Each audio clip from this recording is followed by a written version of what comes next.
Welcome to the Millionaire Mindcast, where we broadcast weekly interviews with millionaire minds from across the globe to empower you on your journey of unlocking a rich and fulfilling life. It's time to unleash your millionaire within. Now, here's your host, Maddie A. What's going on, everybody? Welcome back to another episode of Millionaire Mindcast, the show that focuses on all things mindset, money, and motivation to help you increase your income, impact, and influence. As always, I'm your host, Maddie A. It's great to be here with you for another week's worth of enlightening, insightful, and empowering conversation with my Millionaire Worth Modeling guest today, Mr. Geoff Woods. If you don't know who Geoff is the founder of the Mentee podcast, has a really cool story. Actually went from making multi-six figures in corporate America and just decided he wasn't fulfilled, he wasn't happy, he wasn't passionate about his job anymore, and that he wanted to go down this different direction. Well, now looking back on his entrepreneurial journey, he's developed and created an amazing podcast community with the Mentee podcast, which is all about mentorship and surrounding yourself with the right people. A lot of the similar conversations that we have here in the Millionaire Mindcast community. And that led him to opening up new doors for finding mentors and seeing opportunity kind of fall into his lap. Well, funny enough, he aligned with one of our amazing guests' most downloaded episodes with Jay Papasan, author of The One Thing and multi-author with Gary Keller and various other productivity and business building books, particularly in the real estate space, but just in general, the entrepreneurship and wealth building space. And Geoff got aligned with the two of them, two great guys obviously to be in their world, and they hired him on to be the VP of The One Thing. And if you're not familiar with The One Thing, we're going to go ahead and link up that book in the show notes. It's an absolute must if you are an entrepreneur who sometimes feels too busy, like you're running around with your head cut off, like you're not being as productive and efficient as you possibly could. This will be the one book that you do want to read. And now Geoff is kind of overseeing the scale and growth of this whole brand. And so he's hosting the One Thing podcast. And we just dove into some great content around habits and really productivity in general. So if you're feeling like you want to take that to the next level, you really want to dive into this episode, make sure you take great notes. But really there was one topic of conversation that I found quite interesting, being that I get this question a lot, and Geoff gets this question a lot, is how do I find a mentor? Or if you are a mentor, how do you identify the right people to mentor? And there were many great insights that Geoff shared on one, how to find one, how to add value to that individual, how to make yourself indispensable and really make that individual want to pour into you, and also how to pass some of the tests that your mentors might be putting in front of you in order to take that relationship to the next level. So just overall, all around great conversation and topic today with Geoff Woods, and we dive into that here. Also talk about a little bit of wealth building in general and what his freedom number is, what wealth means to him, and really when is enough enough. And he boiled down his idea of wealth to one real simple strategy and topic that I think you're going to like, so make sure you stay to the end for that. For those that are checking this out on the YouTube channel and those that are listening, we will always have resources and tools on the Millionaire Mindcast page that will empower you to increase your income, impact, or influence. Today's Millionaire Mindcast resource of the day is Millionaire Books. So if you want to get the 45 most millionaire recommended reads from our guests and other individuals that we've been able to connect with, feel free to text Millionaire Books, all one word, to 44222. You'll get that sent over to you for free, and you can dive in, and you better believe that the One Thing is on the list. So with that being said, I'm excited to interview and dive in with you with Mr. Geoff Woods. Well, I'm excited to have really kind of the sequel to our One Thing episode with Mr. Jay Papasan, which is really his right-hand man and somebody who is taking the focus and productivity space by storm. So I'm happy to welcome to the show Mr. Geoff Woods. What up, bro? What's up, man? Thanks for having me, man. It's good to have you on, man. So we were just chatting. You had an amazing podcast, and really still is an amazing podcast with the Mentee podcast. And the talented individuals over in Austin, Geoff Woods and his crew, kind of poached you from your own show and said, "Hey, brother, come on and join us and let's create something special." So what are you guys up to now? So I got brought on by him and Gary Keller to take the one thing and turn it into a productivity empire, which was basically the charter. So that's what they told me to do. So now I'm figuring out how to do that. Nice.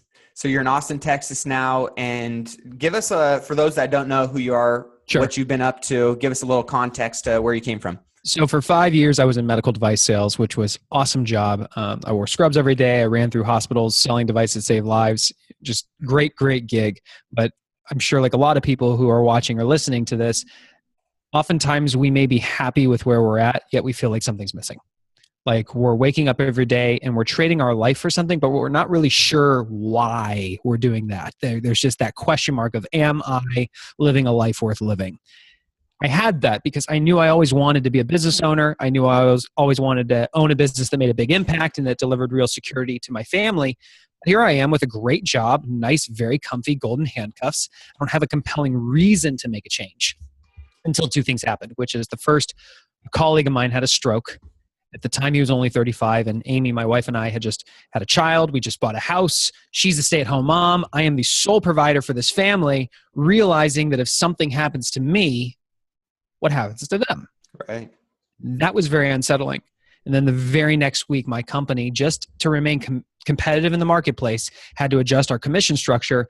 As a result, overnight, my income was slashed by 40%. Wow. Now, like many people in the audience who've actually suffered a massive pay cut or even a devastating job loss, things get really ugly. And that was certainly the case for us. It got to the point where the money in the bank almost hit zero. But I've got a house in Orange County that is not cheap. And I'm wondering, how am I going to keep a roof over the head? How am I going to put food on the table? That right there was the moment where I said, I have to make a change. I didn't know how to start a business, but I heard you're the average of the 5 people you spend the most time with. I look at my 5 and say, how many of them are business owners? A 0. So that was my lead domino. Can I simply upgrade my 5? Can I go out and surround myself with the people who are where I want to be? And you fast forward 6 months, I've got a really interesting Rolodex of mentors. And somebody looks at me and says, man, you need to start a podcast just to record those conversations because these guys you're running with are amazing. And so that's when I launched the Mentee podcast. And in 12 months, I turned that into a 6-figure business. I met Jay Papasan because he was the speaker at our national sales meeting. I used the podcast as a way to start building a relationship with him.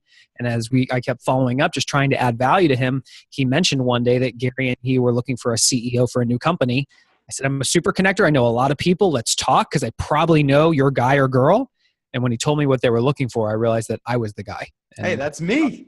And that's how we're here today. So it's focusing on surrounding yourself with the right people and adding value to others has been at the core of what I've done over the last several years. And it's why I am where I am today.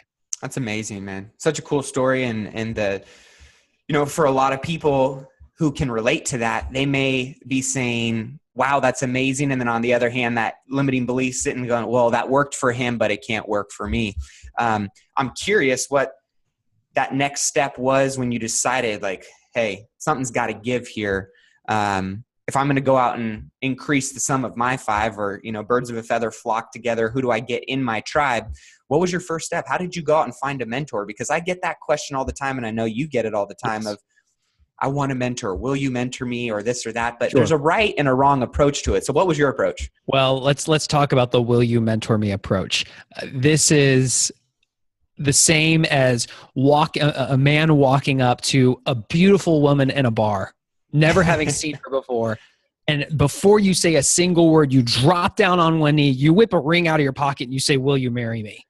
And they're going to look at you and they're going to go, absolutely not, unless they're cray-cray. But that's what happens all the time when people approach and say, will you mentor me? Because what you're saying is, you're successful. I want to be successful. Will you give me your most valuable resource in the entire world, your time, for free? That is not a compelling value proposition. For me, and this is what I share oftentimes, a mentor can serve you best in their area of expertise. So If you want to get into real estate investing, it would make sense to surround yourself with real estate investors, not people who have had a successful track record in the stock market. You have to get hyper clear on what is that one area that you really need mentorship in. Can we role play this? Let's do it. Let's do it, because this will be cool. Out of everything you're working on right now, Matt, where do you need help most? Right now, I need the most help in generating consistent online content. Cool. So let me point something out. You said that to me in one sentence. That's awesome. For everybody who is watching or listening to this, that is the goal. You should be able, if I were to ask that question, out of everything that's going on in your life right now, where do you need help most right now? You should not give me a paragraph. You should give me a sentence. Right. I need help generating consistent online content. Boom. Now, describe the ideal person who could guide you. How would you describe that person? Yep. So the individual has a seasoned track record of success, understands YouTube, Facebook, and all the social media platforms essentially that we're looking to gain followers on, and has the ability to strategically write copy that connects with our core avatar. Can we condense that down into one sentence? Yes. Let's do this. So we have... Seeing a theme here, people. Yep. I'm looking for an individual that has a seasoned track record of success in writing content on social media platforms to gain followers. Great. Okay. So we just did something really important here. Matt got clarity on where he needs help most, generating consistent content online. And the type of person that he is looking to surround himself with is someone who has a track record of producing content on various channels that generates followers. Yes? Yep. I can remember that. Now, here's what happened. In the moment that you said that, a series of things just went off in my head. Number one, am I that guy? To an extent, yes. Am I probably the guy to mentor you? Probably not. Then I immediately started thinking, on a subconscious level, without even giving myself permission to, do I know anyone who is that person? We'll come back to that. Let's say hypothetically I didn't. Well, then what you just did is you planted a seed in the back of my mind. I meet new people every single day. And should I come across that person, there's a chance that a light bulb goes off in my head. And in that moment, I would consider facilitating that connection. Or the fourth thing that happens is I do nothing. And what did you lose by sharing that with me? Nothing. Yeah, now, right. Here's the reality. I happen to know those people. Are you connected to Pat Flynn? I am. You are directly? I've had a couple calls with Pat. Okay. Awesome, dude. That was the first person that came to my mind. Would love to connect with him more consistently, though. Well, then what I can do is I can facilitate an email intro and just letting him know that I know that you guys were connected before, but I wanted to reconnect because you're focusing on some very specific things. And I think it would make for a really cool interview for your show, which is a way to generate exposure for him. That'd be amazing. Yeah, connected with him through our GoBundance contacts, and that was awesome. But I would appreciate that. And I appreciate the clarity on what you just shared. So I wanted to role play this because I knew this would happen. Yep. I knew, just because I know that I have a good network, that chances are if you tell me something you need help with, I probably know a person who can support. This is where I started. I started by getting clarity on that single area that I needed help most. I started talking about it consistently because every single day we either see somebody where we say, hey, how's it going? Good. How's it going with you? Good. Or you pick up the phone. What's up? What's new? What's going on? Not much. Wasted opportunities. All of them. I made a simple shift. I started saying, when people said, what's up or what's new? I would say, a lot recently I've gotten clarity that I really need to surround myself with people who have a track record of producing amazing online content and generating followers. Zip the mouth. And I watched what happened because in that moment, the 6 degrees of separation took over and I started getting connected to people. And that's how I upgraded my 5 so fast, was simply talking about it half the time. And the other side of it was saying, all right, well, if I want to surround myself with people who have crushed content, is there a conference, mastermind, or event that is tightly curated to those types of people? Right. Oh, you betcha. and I opened up my wallet, I made an investment in myself, and I started getting in the room with some of the top people in their industries. That's how my Rolodex grew so fast. I love it. Yeah, you touched on a lot of great stuff there. And I like the first and foremost, right? People out-talk themselves from getting a contact or resource or an opportunity. And one of the great questions that I always like to ask too as well is generally I end a conversation with, if there's anything I can add value to, please let me know. Is there anything that comes to mind right now? They'll either say yes, no, explain it. And any really connected individual who wants to add value to another person will reciprocate that question and go, is there anything I can do for you? And I have a list of my missing persons report or a talent bench that I need to fill up with those key roles and those key descriptions.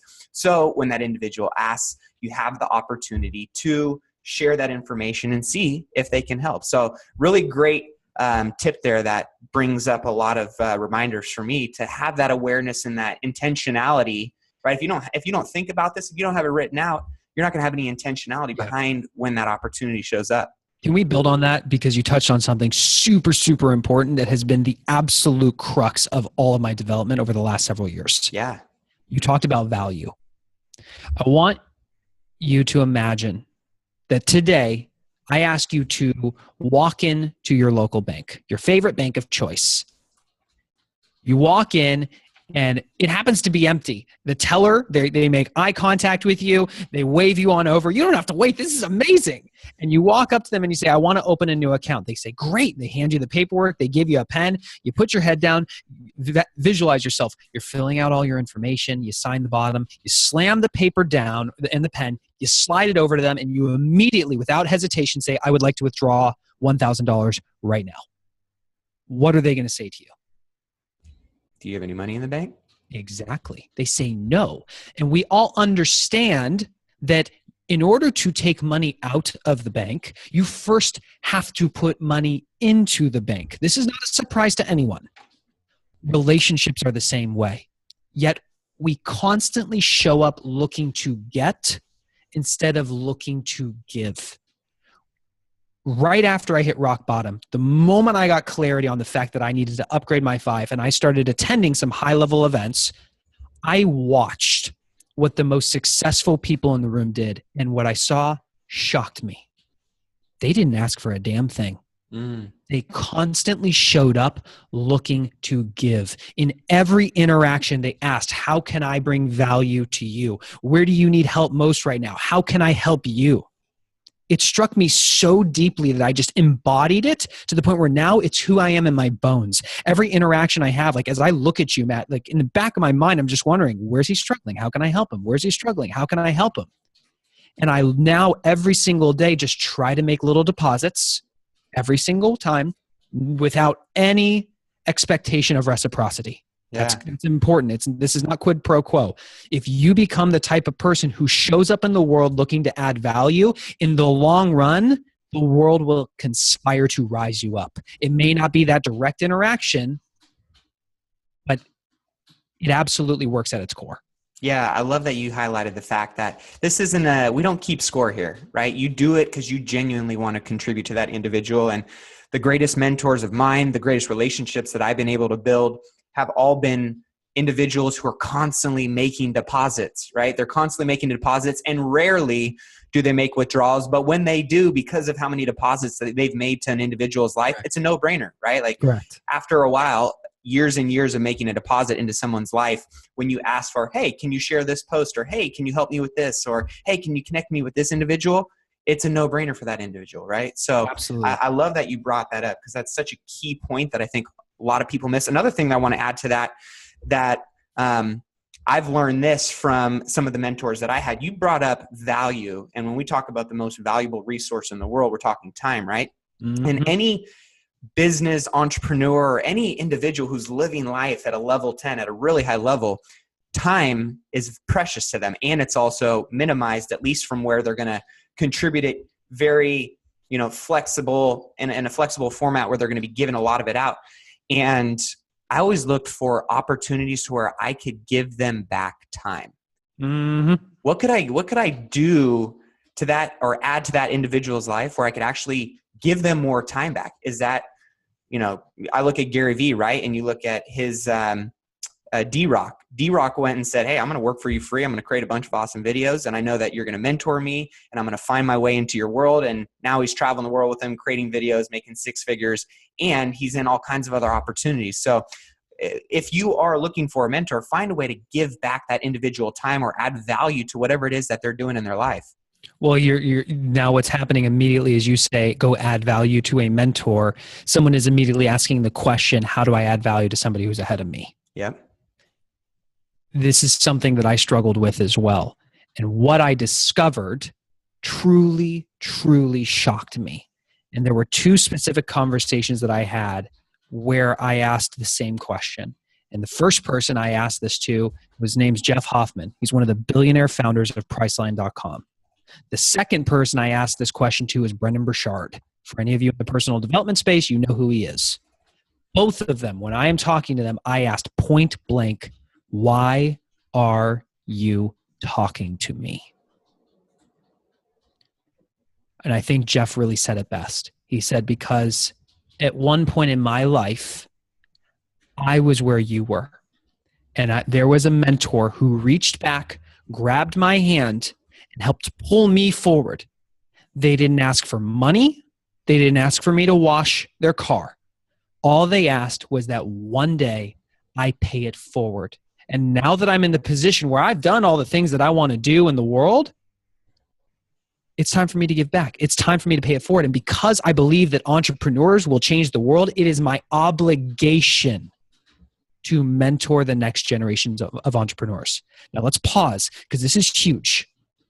In your mind, you may be perceiving that by them mentoring you, you are getting more value than them. That it's a take, that you're not giving more value to them. Right. It's the exact opposite.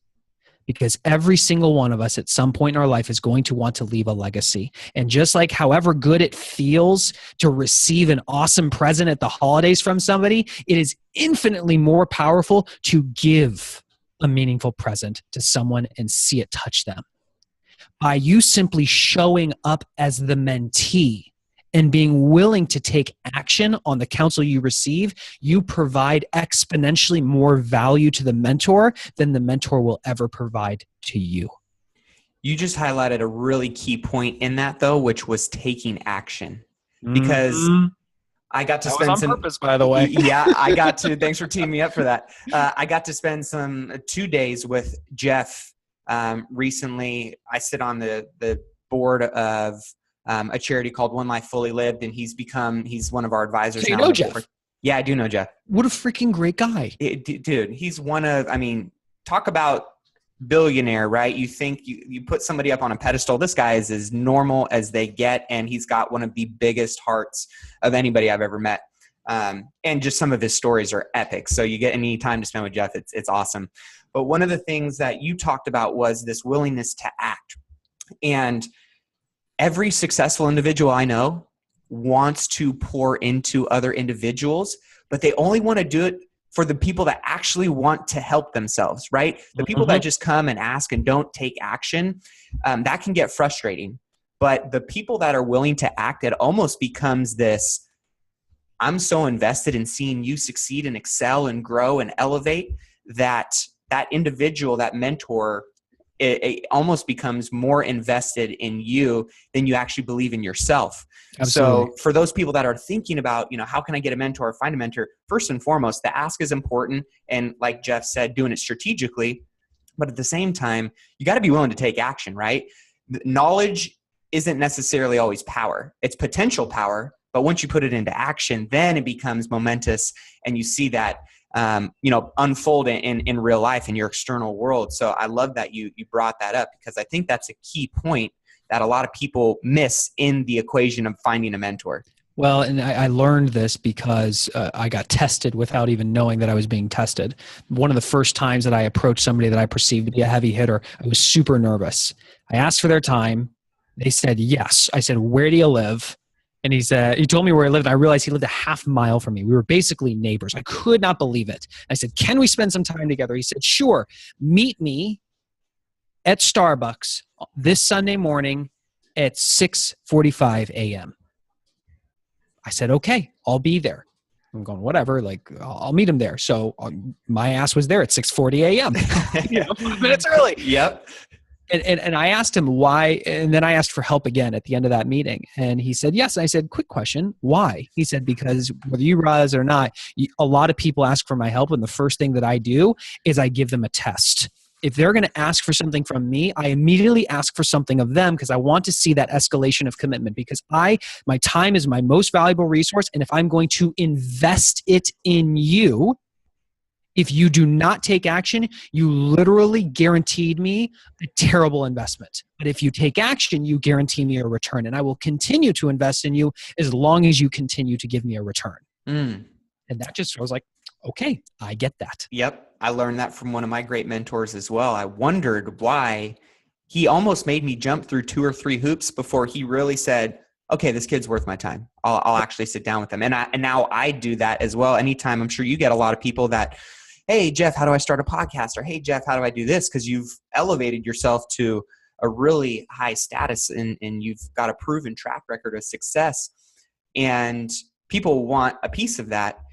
One thing that I do now is I say, hey, I'm really busy. I'm traveling. I would love to connect with you. Follow up with me on this date at this time.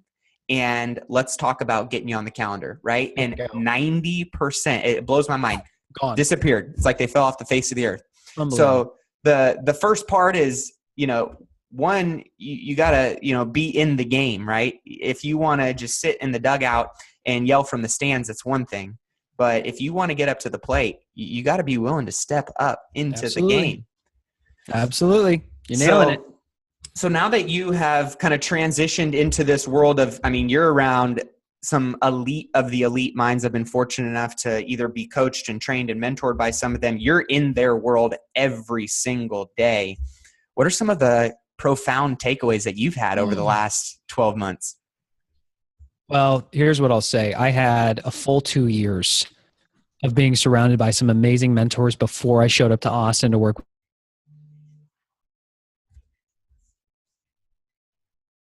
And Jay Papzan. It has been hands down the most mind-expanding year of my life. And I'll tell you a story of one of my first interactions with Gary. They were testing to see if I had vision, because ultimately they were interviewing me to run this company and they needed to see if I had that vision. So I had to present my business plan. I remember walking in, it's Gary, Jay, and me in one of Gary's little private layers in the building. And I show them the plan. It's got 3 points on it. Priority number 1, priority number 2, priority number 3. That's all I need to do this year to be successful is if I do these 3 things. And they're big rocks, okay? Yep. We start talking about number 1. Gary and Jay ask a bunch of questions. I answer them. I say, we good? They go, yep. And I start talking about number 2. About halfway through number 2, Gary starts asking questions about number 1 again. I answer him. I don't think anything of it. I say, we good? He goes, yep. I get back into number 2. I finish up on number 2 and I start talking about priority number 3 and Gary starts asking more questions about number 1. At this point, I'm going, I feel like I'm missing something, but okay, I'll answer the question. We good? Yep. I get back into number 3 and I'm talking about it for no more than 10 seconds until Gary stops me the final time. And he says, quick question. Do you need to accomplish number 3 in order to accomplish number 2? I said, no. He said, do you need to accomplish number 2 in order to accomplish number 1? I said, no. He said, then do me a favor. Go ahead and put a line between number 1 and number 2, or even better, cross them out or rip the page in half. Put that in your drawer, throw it away. Don't even think about number 2 or number 3 until you have mastered number 1. Here's why I share this with you. We all hear that focus is important. Productivity, you should be productive. What it truly means, though, to live a life of focus and priority, which is what the one thing is all about, is exceptionally hard. In that moment, realizing that, oh my God, I don't earn the right to even think about all these other projects until I have mastered this one. And I held myself accountable for over 5 months to focus on one specific thing. but had exponential growth as a result. Wow. That's amazing, because I think a lot of people go, oh yeah, I'm focused on my one thing, but then I have 50 little one things underneath it, right? Exactly. So And and the biggest or misconception is we all have more than one thing, folks. right. But it's about what is the one thing you can do such that by doing it, it makes everything else easier or unnecessary, and doing that first. Now, for those that are going, okay, I got, 10 one things right now. I want to consolidate. Sure. I have the intention of wanting to improve, because, focus and productivity, it's such a hot word right now, right? Yes. It's that sexy word, but not many people are executing on it at a high level. And from what I've seen, Gary, and for those that don't know, we're talking about Gary Keller, the soon to be billionaire, multi-millionaire, who runs an amazing real estate organization in Keller Williams. He's probably the best one thing individual I've personally ever seen. Yep. And he's also the best individual holding his core board of directors accountable, doing their one thing. Yep. So what are some of the things that you've seen him do that someone can latch on to, maybe one or two tips and go, here's where I can start in order to improve this process for myself? He is so hyper clear on what his one thing is. I remember pretty early on, and in fact, I think it was actually my first interaction with him ever. He was teaching a mastermind, I think, for the top 20 agents in the country. And I got to sit in on it. And at the break, he came over, and this is our first interaction ever. He puts his hands on my shoulders. He says, "Welcome to Austin. Good luck. You're going to need it." And I said, "Excuse me?"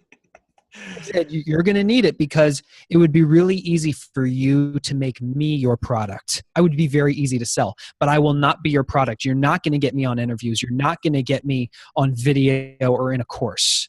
And I said, "Why?" He said, "Because my one thing is serving the people that are in this room, making these people, the top performers, as successful as they can be. And anything that takes my attention away from that is a threat." Okay, we're starting a business together. And he's point blank saying, "This is my one thing." Yeah, welcome. Congratulations. You're in our world. You now have to earn the right to stay in our world, but just recognize there is a very clear line. This is where my focus is. Now you go succeed on your own. I love how Gary always talks about too, once you know what your one thing is and you have it time blocked, it's almost, he talked about it in the context of war. He goes, I look at my one thing as like me hiding in a bunker, and anybody else that tries to ask me to go this way or that way is like a sniper hanging out on the hillside or, in another trench, and they're trying to snipe me away from doing my one thing. Yes. So the importance of also, once you have the clarity on what that is, and then you line up that lead domino and everything else behind it just falls in line or falls down because you're focusing on that one thing, then it becomes the time blocking of it, right? The protection of that time around that activity. What does your schedule look like with your one thing? Yeah, I am hyper protective of my mornings. I do not schedule meetings in the morning. I don't check email. I actually pretty much just don't check email anymore. I've built systems around it. I got to say, your email responder was badass, dude. Oh, the one that says my assistant's in here every day, but it may take me 2 weeks to respond. Yep. And the fact also that you said, I'm a part of a group of entrepreneurs who think that by focusing crazy enough to think that I can get more done by not being in my email inbox. Yeah. Which is great, right? How many hours are wasted or, in your email or on Facebook or all these other distractions in the world. And that's why I wanted to dive in with you guys on how are you and your core group able to really set yourself up in this elite space of individuals who are performing at such a high level, other than all of the other productivity experts or the, focus experts. What do you feel like you guys are doing? There? Can you hear me? Hold on. Yeah, I lost you at how do you set yourself up in this elite space? Yeah. How are you and the One Thing crew essentially differentiating yourself from all the other, productivity experts out there right now?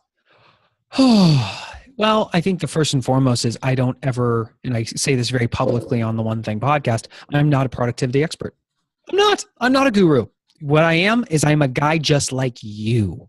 I'm a person who has really big dreams, who wants to make a really big impact and deliver security for my family along the way. I happen to be in business with the two co-authors of one of the top best-selling books, business books of all time.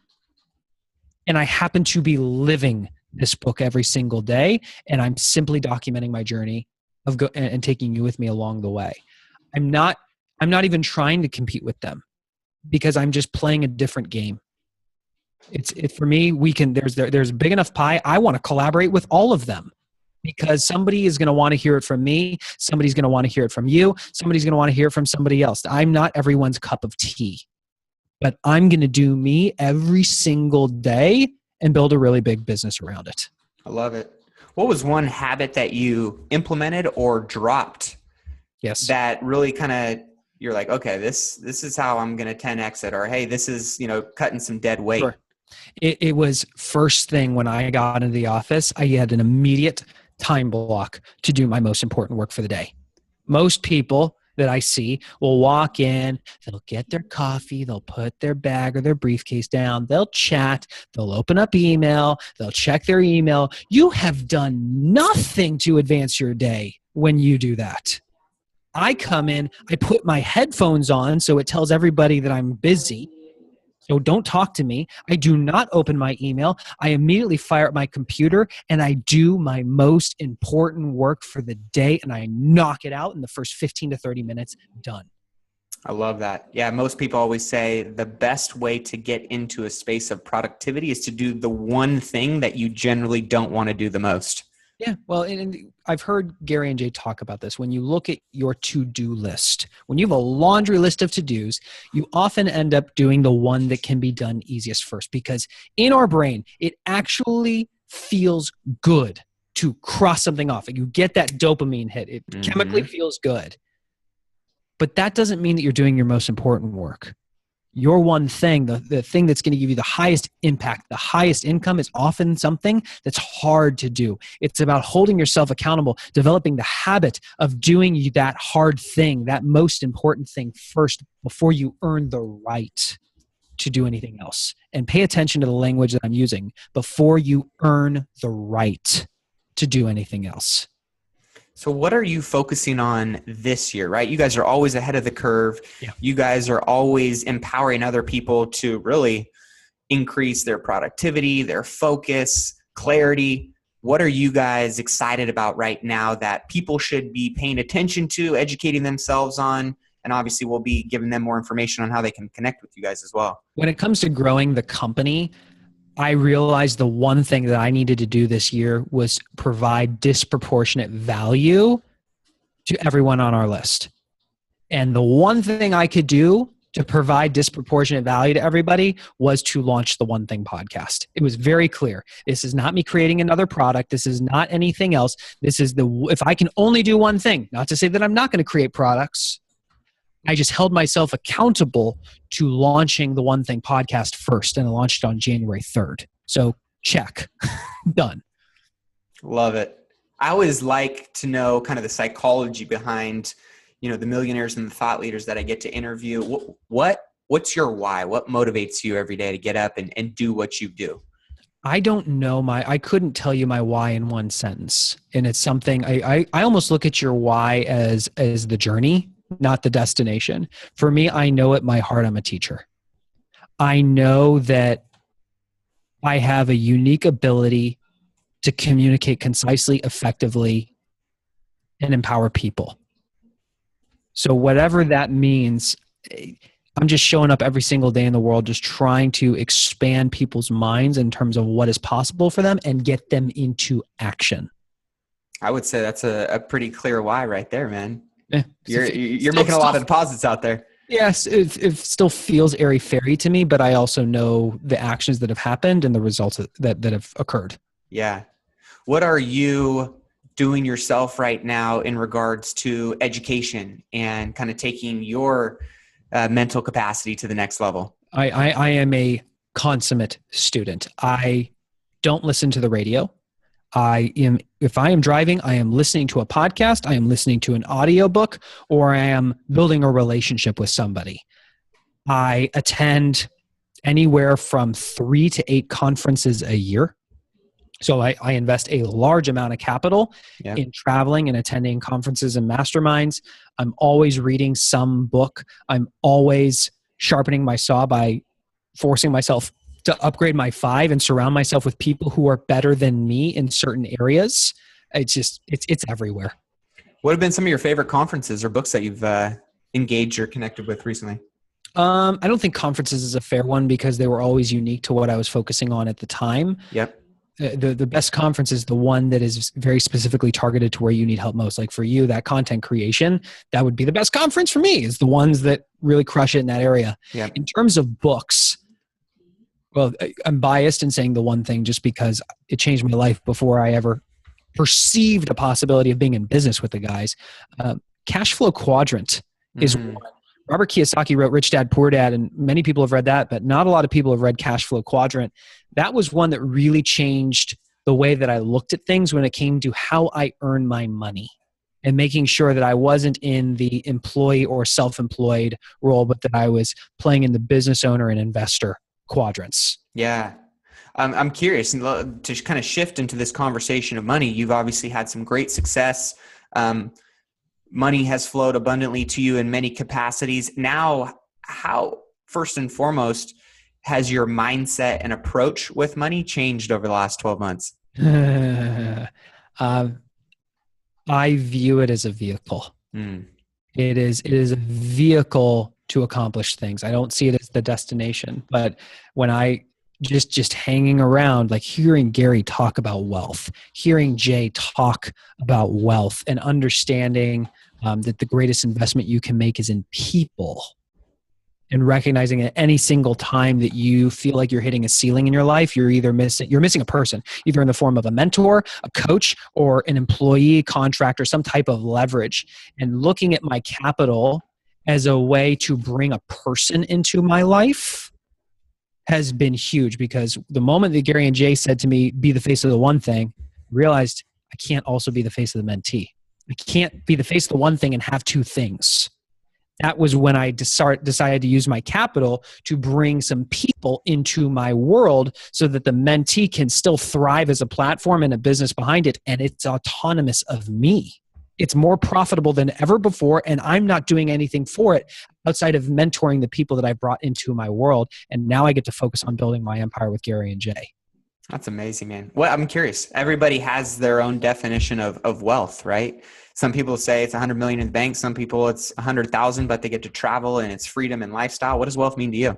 Wealth to me, well, there's financial freedom and there's wealth. I first and foremost think about financial freedom, which is having enough passive, reoccurring income coming in every single month that it covers your lifestyle. You get to choose to take your head off the pillow or not.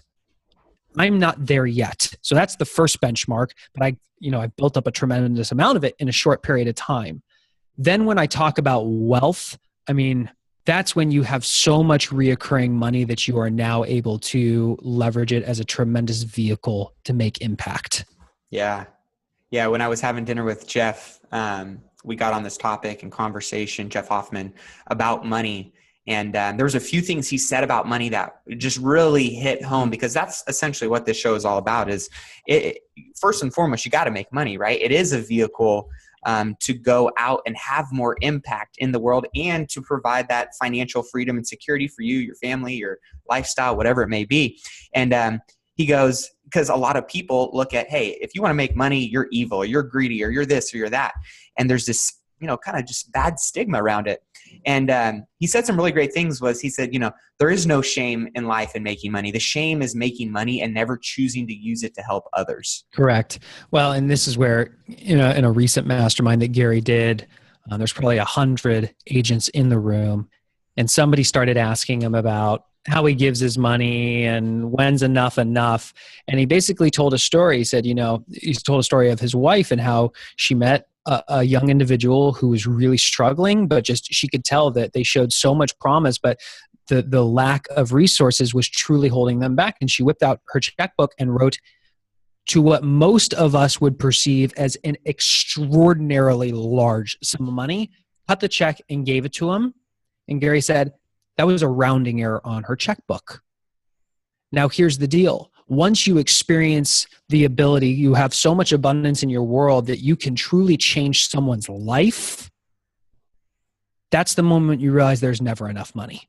Yep. Because it's simply going to magnify who you are as an individual. If you are an abundant and generous person, it is going to make you an even more an abundant, generous person. If you're a douchebag, it's going to make you more of a douchebag. Yep. It just amplifies who you really are at your core. And that's me saying that, not Gary saying that, just for clarity. I love that. Yeah, it really is though. It's not about the money we make. It's the money that we, the use that we put it to and who we can impact in that process. And the more money you have, the more opportunity and freedom and flexibility you have to impact the areas that you're passionate about and that you feel drawn to. And so I love that you brought that up. So that's pretty cool. I'm curious, what is your freedom number? I always like to know, is it a net worth thing? Is it a passive income thing? Is it a mixture of both? I will probably consider myself truly wealthy when I have a net worth of 20 million. I love it. Because at that point, you're pretty good. Yeah. Yep. What about passive income? 10, 20, 100K a month? I don't have that number.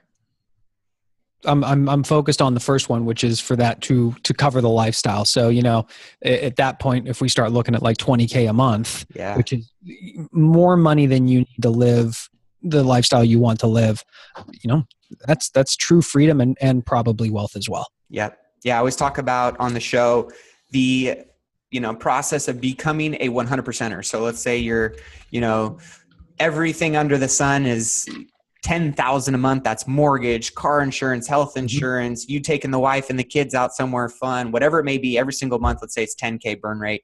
If you can bring your passive income to 10K a month, 100%, you are covered. You can run off to Mexico for, 6 months and know that everything's going to be covered, right? So if you go to 20K a month, 200%er. So I always like to know where people's mindset is with that, because, essentially this whole millionaire next door lifestyle, you don't need to live this massive life to have the freedom and flexibility. And essentially a lot of us just chase money because of the feeling that we think it's going to give us, which is happiness or fulfillment or freedom or whatever it may be. Well, we've mentioned 3 names in this episode of people who I would consider to be wealthy. First and foremost, Jeff Hoffman. If you look at him, you would never frickin' think that it was him. Look at Gary Keller. If you ever look at him, if you saw him on the street, you would never know. Gary drove the same beat up Ford Taurus for years. And the board kept saying, Gary, you got to get a nicer car, because if you're picking these top agents up at the airport, you can't be driving this beat up car. And he refused because he viewed a car as a liability. It was a depreciating asset. Yep. I love and that. It wasn't until the board bought him a Lexus that he started. Now he drives nicer cars, but he's in a different position. Jay Papasan, drives a Toyota Highlander. His wife was driving some type of Volkswagen. If you look at them, you would never know what their financial means are. The most successful people that I know do not live flashy lifestyles. And the people I know who live flashy lifestyles, many of them I have seen be stripped of that lifestyle because they made a lot, but they paid even more. Over-leveraged. Well, it's been a great conversation with you today, brother. If you're going to leave our listeners with one thing that is going to take them to the next level with their productivity, their focus, maybe clarity, we've covered a lot of great stuff here today. What's one thing you want to leave them with to make 2017 exceptional as they march, to that millionaire milestone and more? Sure. I would look at all the areas of your life that you want to make an improvement. And I would ask the same question that Jay Papasan asked me. Of all the things that you want to make improvements on in your life, what's the one that you want to make an improvement on first? And when you start saying, well, I want to do these 2. No, if you could only do one, what's it going to be? Well, it's going to be these 2. Gun to your head, you only get to choose one. What's it going to be? And put a time block on your calendar to do that every day until it no longer requires willpower or discipline, because something happens in your mind, you go into autopilot and it becomes a habit. That's what I would suggest. Wonderfully said, my man. Well, for those that want to engage with, obviously, you more, the One Thing podcast, the Mentee podcast, obviously we'll have all those show notes and links down below. But for anybody that wants to follow you on social media, see what you're up to, how can they go ahead and do that? We are on Snapchat, Instagram, Twitter at The One Thing Book with the number one. And on Facebook, it's all spelled out. Facebook.com/The One Thing Book. And that's with the number one spelled out. You heard it here from the man, the myth, the legend, Geoff Woods. Thanks, brother. We appreciate you, man. Thanks, Matt. Well, that does it for this week's interview with the amazing Geoff Woods. Hopefully you got some great takeaways on that, whether it was mentorship or wealth building. Just a lot of great insights from Geoff. It's got a really cool story, and I liked how much he knew about the spaces that he was playing in. And the dude's the real deal. I mean, he's walking his talk, and he's surrounded by some amazing individuals that he's being exposed to. Gary Keller and Jay Papasan are his two mentors right now. Two of the most successful, highly productive, and effective leaders that I've ever had the opportunity to be around, and he's in the trenches with them on a daily basis. So that just really shows and highlights the importance of how a mentor, and a great mentor at that, can change the trajectory of your life and change your world. And whether you're looking for a mentor or you are a mentor, Geoff shared some great insights on how you can take those relationships to the next level and take them that much deeper. I also really just liked the idea around time blocking and how setting up your day is one of the most important parts of success. And by doing that in the morning, you are able to really lay that foundation that will essentially allow you a solid launching pad for a productive and efficient day. And lastly, I just like the fact that when we talked about wealth building, and we talk about this all the time, wealth far beyond dollars, he just said, you know what, wealth to me is created through people. Wealth is created through relationships. And so that was just a great reminder to think back on, whether it's a mentor of someone that you are gaining value and resources and tools and experience from. At the same time, there is opportunity to pay that back and deposit that into someone else's life as well. And that, in the big picture, will create more wealth and more fulfillment and more happiness in all areas of your life. So just a great episode. If you like this one, give it a thumb up, give us the like button, and also leave a comment below. Maybe one thing that you took away that you're going to change immediately or implement immediately, or maybe something you had a question on. Let's start a dialogue below in the comment section. And for those that are listening, come check us out on YouTube, subscribe, check out our weekly interviews that are coming out each and every Monday, and we are dialing in our content schedule moving forward into the future. So with that being said, keep remembering to invest in yourself and your wealth on your march to $1 million and beyond. Cheers, my friends.